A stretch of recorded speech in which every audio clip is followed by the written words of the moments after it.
What if I told you that 12 specific study habits could literally double your retention and cut your study time in half?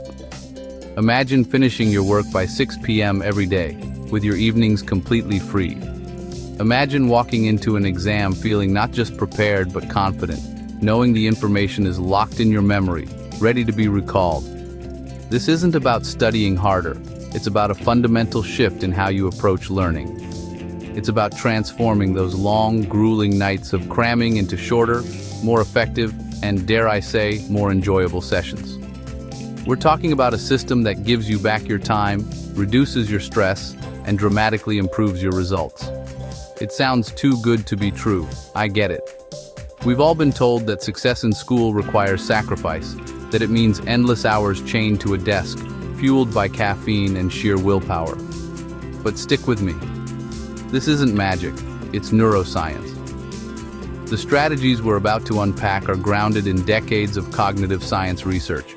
They work by aligning your study methods with the natural architecture of your brain. Think of your brain as a muscle. You wouldn't go to the gym and just passively watch other people lift weights, right? You'd perform specific exercises to build strength. Similarly, passive learning, like rereading or just listening to a lecture, is like watching from the sidelines. The techniques in this video are the mental equivalent of targeted high-intensity workouts. They actively build and strengthen the neural pathways that form long-term memories, making learning more efficient and permanent. We'll break down research-backed techniques that are the secret weapon for students at places like Harvard, Stanford, and MIT. These aren't just theories from a dusty old textbook. They are the practical day-to-day habits that allow students to manage incredibly demanding workloads and still perform at the absolute top of their class. They've figured out how to learn smarter, not just harder. And the best part? These methods are universally applicable. It doesn't matter if you're in high school, college, or studying for a professional certification. The principles of effective learning are the same, and today, we're giving you the complete playbook. To make this real, let me tell you about a student I once coached. We'll call her Sarah. When she first arrived at Harvard, she was a perfect example of a hard worker. She was brilliant, dedicated, and had a work ethic that was second to none. She did what most of us are taught to do. She spent hours upon hours in the library, meticulously rereading her textbooks and highlighting what she thought were the key passages. Her books were a sea of fluorescent yellow. She believed that the more time she spent with the material, the better she would know it. She was putting in 10-hour study days, sacrificing sleep, and missing out on the social aspects of college life. She was doing everything she thought was right, but her results didn't match her effort. Her grades were just okay, mostly B's and B minuses. She was constantly exhausted, perpetually behind on her readings, and crippled by a gnawing sense of imposter syndrome. She was in one of the world's best universities, surrounded by brilliant minds, and she felt like she didn't belong. The harder she worked, the more she fell behind, and the more she questioned if she was smart enough to be there. Her strategy wasn't just ineffective, it was burning her out. Then, through a campus workshop on academic skills, she discovered a few of the very techniques we're about to share. It was a revelation. She realized her old methods, rereading and highlighting, were incredibly passive. She was consuming information, but not truly engaging with it. So, she decided to change her approach entirely. She shifted from passive review to active methods. Instead of rereading, she started forcing herself to recall information from scratch. Instead of highlighting, she started creating questions and testing herself. The transformation was astonishing. Within a single semester, her grades jumped from B's to straight A's. But here's the most incredible part. She studied almost 40% less. She was finishing her work by dinner time. She had time for clubs, for friends, for sleep. She wasn't just a better student. She was a happier, healthier person. She finally felt in control of her education, no longer a victim of it. Sarah's story isn't unique. It's a testament to the power of working smart. And this video is my promise to you. We will give you the exact same toolkit. We will systematically unpack 12 powerful, evidence-based techniques used by some of the world's brightest and most efficient students. This isn't a random collection of tips. It's a cohesive system where each part reinforces the others, creating a powerful engine for learning. And we won't just tell you to do, we'll show you. For each one of these 12 techniques, we'll provide a deep dive. We'll give you actionable, step-by-step instructions, clear examples from different subjects, and a look at the specific tools, both digital and analog, that can help you implement them immediately. By the end of this video, you will have a complete, ready-to-use system to revolutionize your study habits.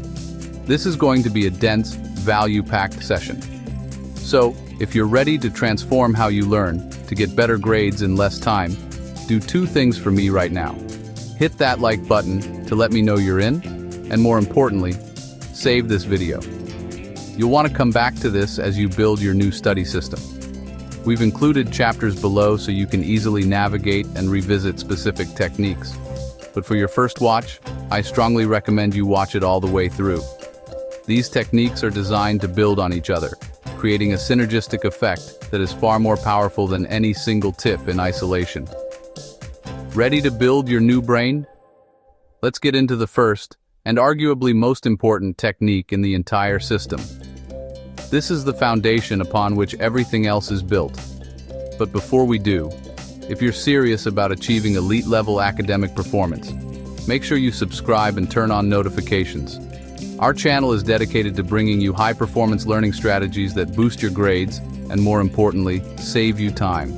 Don't miss out on future guides that will help you master your education. Now for a quick warm-up to get your brain firing, let me know in the comments, which subject do you find the hardest to study for right now?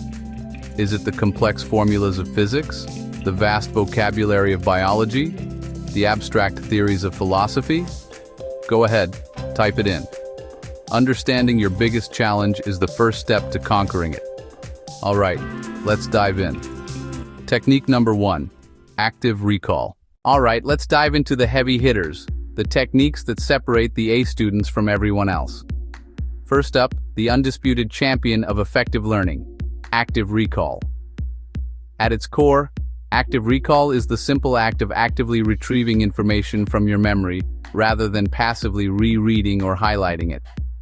Think of it as pulling information of your brain, not just pushing it in. We've all been there, right? Hours spent with a highlighter, turning our textbooks into works of art. Rereading chapters until our eyes blur. It feels productive, it feels easy. But that feeling is a trap. It's what cognitive scientists call the illusion of fluency. Because the information is right there in front of you, your brain mistakes familiarity for mastery. It thinks, oh yeah, I know this. But when the book is closed and the exam paper is open, that knowledge vanishes. Why? Because you never trained your brain to it without a prompt. The antidote is simple, but it requires effort. Instead of rereading, you need to constantly give yourself mini-tests. Here's the cover-answer check loop in action. Let's say you're learning biology terms. You read the definition of mitosis. Now cover it up. Seriously, hide it. Out loud, or by writing it down, explain what mitosis is. It's the process of cell division that results in two identical daughter cells. Now check. Uncover the text. Did you get it right? Did you miss any key details? This simple loop forces your brain to engage in the act of retrieval. Every single time you successfully retrieve a piece of information, you are strengthening the neural pathways associated with it. It's like clearing a path in a dense forest. The first time it's a struggle. You're hacking through weeds. The second time it's a bit easier. By the 10th time, you've worn a clear, easy-to-follow trail. That's what active recall does inside your brain. It builds superhighways to your knowledge, so you can access it instantly when it counts. So, I want you to flip your study ratio.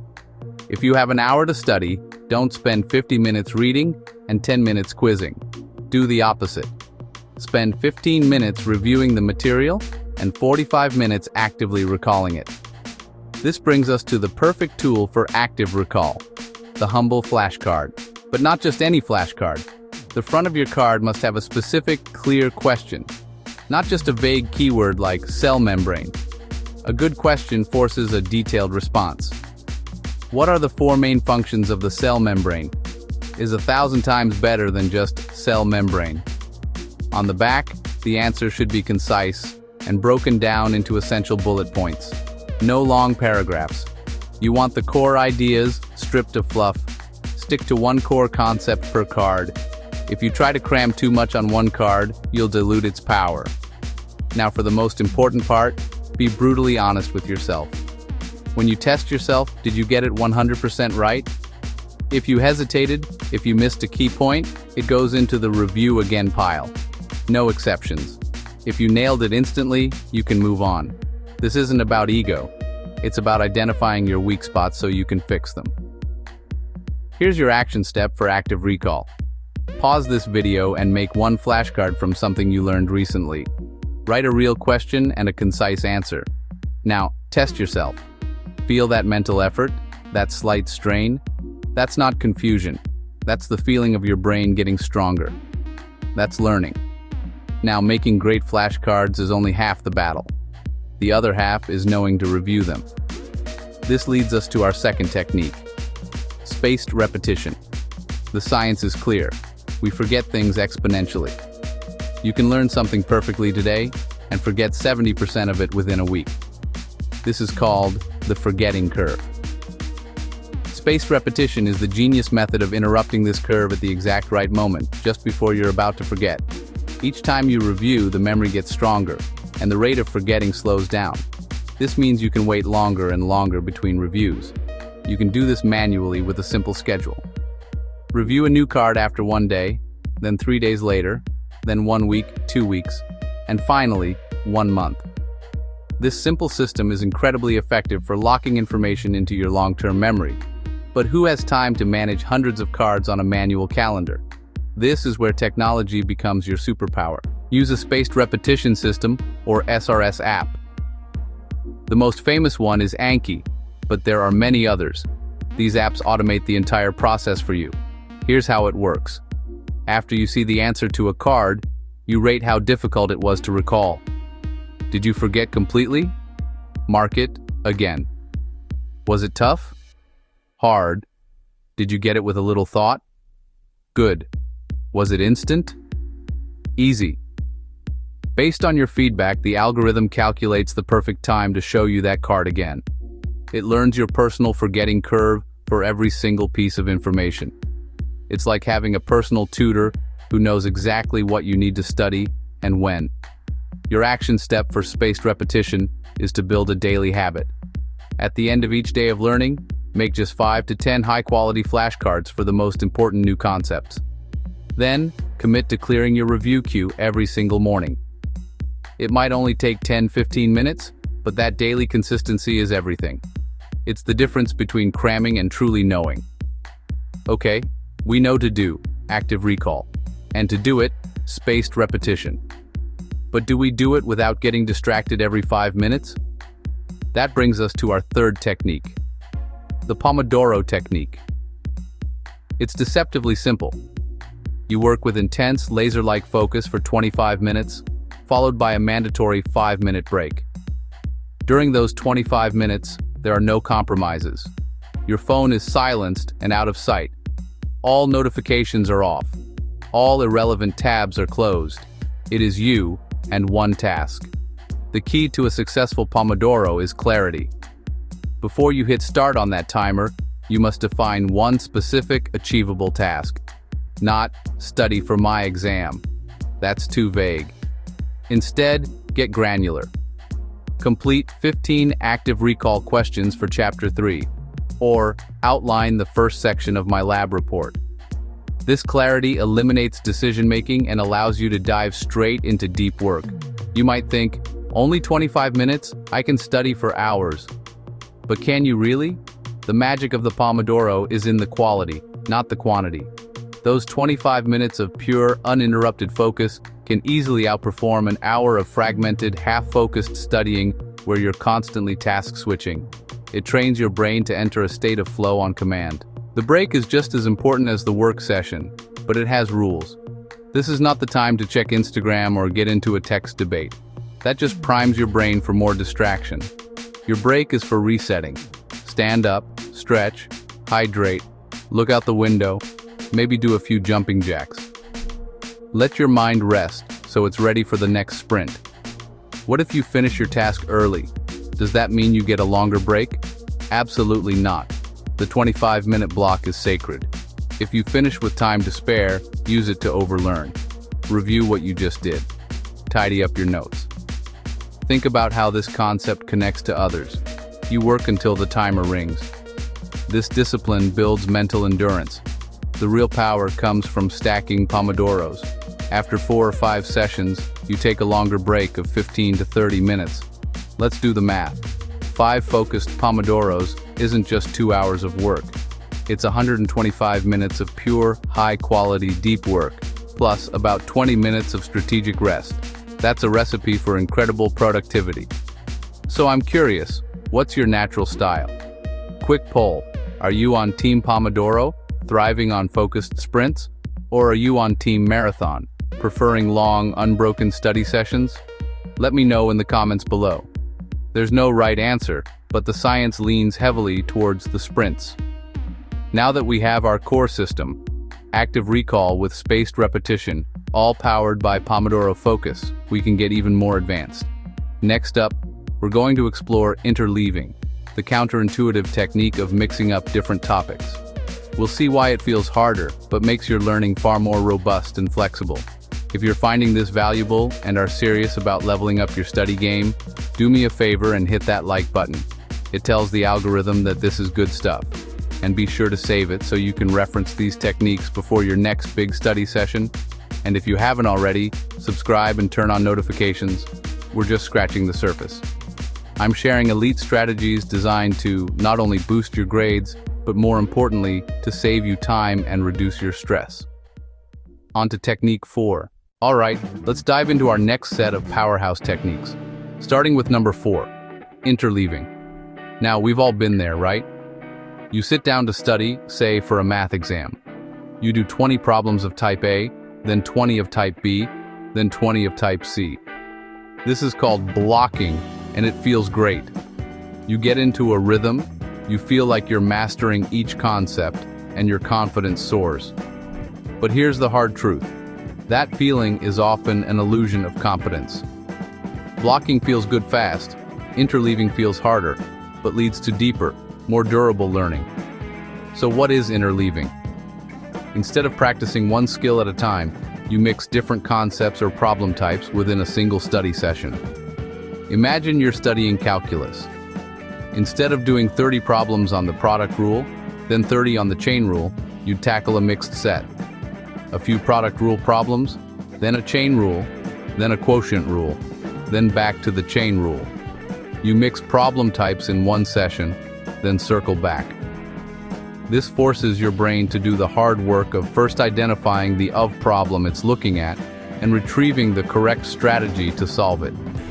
It's this constant switching that builds true mental agility. Think of it like tennis. If you only practice forehands for an hour, you'll get a great forehand. But in a real match, the ball comes at you in an unpredictable sequence: forehand, backhand, volley, smash. You have to recognize the shot and react instantly. Interleaving is your training for the match. You practice a mix so you can respond to anything in the match or exam. A quick word of caution. Don't jump into interleaving on day one of learning a new, complex topic. You need a foundational grasp first. Get basic mechanics first. Then interleave to build flexible, adaptable knowledge that you can call upon under pressure. This applies to flashcards too. Don't just review your Chapter 3 Cell Biology deck. Mix it with your Chapter 4 Genetics deck. Shuffle decks so retrieval demands switch rapidly. Like a real test, where questions from the entire semester are jumbled together. Next up, technique number 5, the Feynman Technique. This one is deceptively simple but incredibly powerful, named after the Nobel Prize-winning physicist Richard Feynman.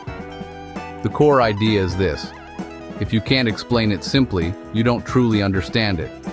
True understanding isn't about memorizing complex jargon. It's about internalizing a concept so deeply that you can explain it to a complete beginner, like a middle schooler. The process is a simple loop. First, take a concept and try to explain it out loud in your own words. as if you're teaching someone else. Write it down or say it. Second, and this is the crucial part, identify the gaps in your explanation. Where did you get stuck? Where did you have to use fuzzy language or technical terms you couldn't define? That's where your understanding is weak. Go back to your source material, your textbook, your notes, and fill in those gaps. Finally, refine your explanation. Explain. Find gaps. Study. Refine. Repeat until your explanation is simple, clear, and confident. A key part of simplifying is using analogies. Can you compare the flow of electricity to water flowing through pipes, or a cell's membrane to a nightclub's bouncer, controlling who gets in and out? These connections make abstract ideas concrete. Use analogies, they cement intuitive understanding and make knowledge stick. Finally, we arrive at technique number 6, practice testing. This isn't just casually reviewing questions. This is about creating a full-blown dress rehearsal for the main event. It's the single most effective technique for boosting performance. You must simulate the real thing. Timed, no notes, no distractions. Why is this so critical? Because it brutally exposes the difference between what you know and what you can actually demonstrate under pressure. That comfortable feeling of rereading your notes is passive. A practice test is active, demanding, and it forces retrieval. It helps you close the gap between what you think you know and what you can prove. To do this right, you have to be disciplined. Find a past paper or create a realistic test. If the real exam has 3 sections and gives you 90 minutes, that's what you do. No extra time, no peeking at your phone. Mirror timing and sections exactly. This does more than test your knowledge. You train pacing and endurance so you don't run out of steam on exam day. But the magic of practice testing happens the test is done. This is your post-game review. Don't just look at your score and feel good or bad. Every single mistake is a gift. It's a spotlight showing you exactly where to focus your effort. Every error becomes data. Create a mistake log. For every question you got wrong, write it down. Then, categorize the error. Was it a conceptual gap? You just didn't know the material? Was it a misread question? You rushed and answered the wrong thing? Or was it a silly mistake, a calculation error under pressure? Categorize precisely. The pattern points to the fix. A pattern of conceptual gaps means you need to go back and relearn. A pattern of misreading means you need to slow down. For each error category, define a concrete action. If you have concept gaps, schedule a session to reteach yourself that topic using the Feynman Technique. If you're making silly mistakes, your next practice test should have a mandatory review your work phase in the last 10 minutes. Hope isn't a strategy. Generate concrete follow-ups. Research shows that the act of making a mistake, realizing it, and then correcting it creates incredibly strong memory traces. It's called errorful learning. So don't be afraid of getting things wrong in practice. Getting it wrong, then corrected, can lock in learning even stronger than getting it right the first time. So there you have it. Interleaving to build flexibility, the Feynman technique to ensure true understanding, and practice testing to sharpen your performance. Which of these 3 are you going to implement this week? Drop interleave, Feynman, or practice test in the comments below to make a commitment and lock this in. Coming up, we'll build on these ideas and explore even more powerful retrieval strategies, including how to leverage past exams, build powerful concept maps, run effective study groups, and master the Cornell Notes system. Practice testing simulates. Retrieval with past exams dissects. Maintain a mistake log and trace root causes. Translate insights into specific tasks you can check off. Concept maps reveal how ideas connect, beyond linear notes. Label the link. Provides energy for. Produces. Force clarity. Perfect for synthesis across lectures and readings. Run with roles and a clear agenda to avoid drift. Peer teaching is the Feynman technique with live feedback. Cornell transforms lecture notes into a testing engine. Engage immediately, synthesize while it's fresh. Each page becomes a retrieval practice session. Action. Build one concept map today. Use Cornell cues on your last lecture. Schedule one study group with roles. Comment map if you'll concept map tonight. Cornell if you'll rework notes within 24 hours. Save this video in a study systems playlist so you can revisit each step. Final 2 techniques: lifestyle and office hours. The hidden edge. Subscribe if you want elite-level study strategies that boost grades and save time. Like this video if you're serious about leveling up your study game. Save it before your next study session. Sleep consolidates memory. All-nighters wreck recall. Get consistent, optimize cool, dark, and quiet. Power down an hour before bed, protect tomorrow's brain, fuel smart, omega-3s, complex carbs, antioxidants, hydrate steadily. Even a short walk primes attention and mood. Treat office hours like coaching. Never show up vague. Arrive with what you tried, where you're stuck, and a pointed question. Close the loop immediately. Convert advice into specific to-dos. This is your system. Learn, recall, space, test, debrief, adjust. You've now got 12 techniques used by top performers. Not about raw talent, but strategy. Don't implement all 12 at once. Pick 1 or 2 and start today. Subscribe, like, and save this video. Turn on notifications to keep your edge. Comment which technique you'll try first. Make a public commitment. Pinned. I'm committing to 7 days of active recall plus Pomodoro, plus 5 daily Anki reviews. Who's in? Reply in. Start your transformation today.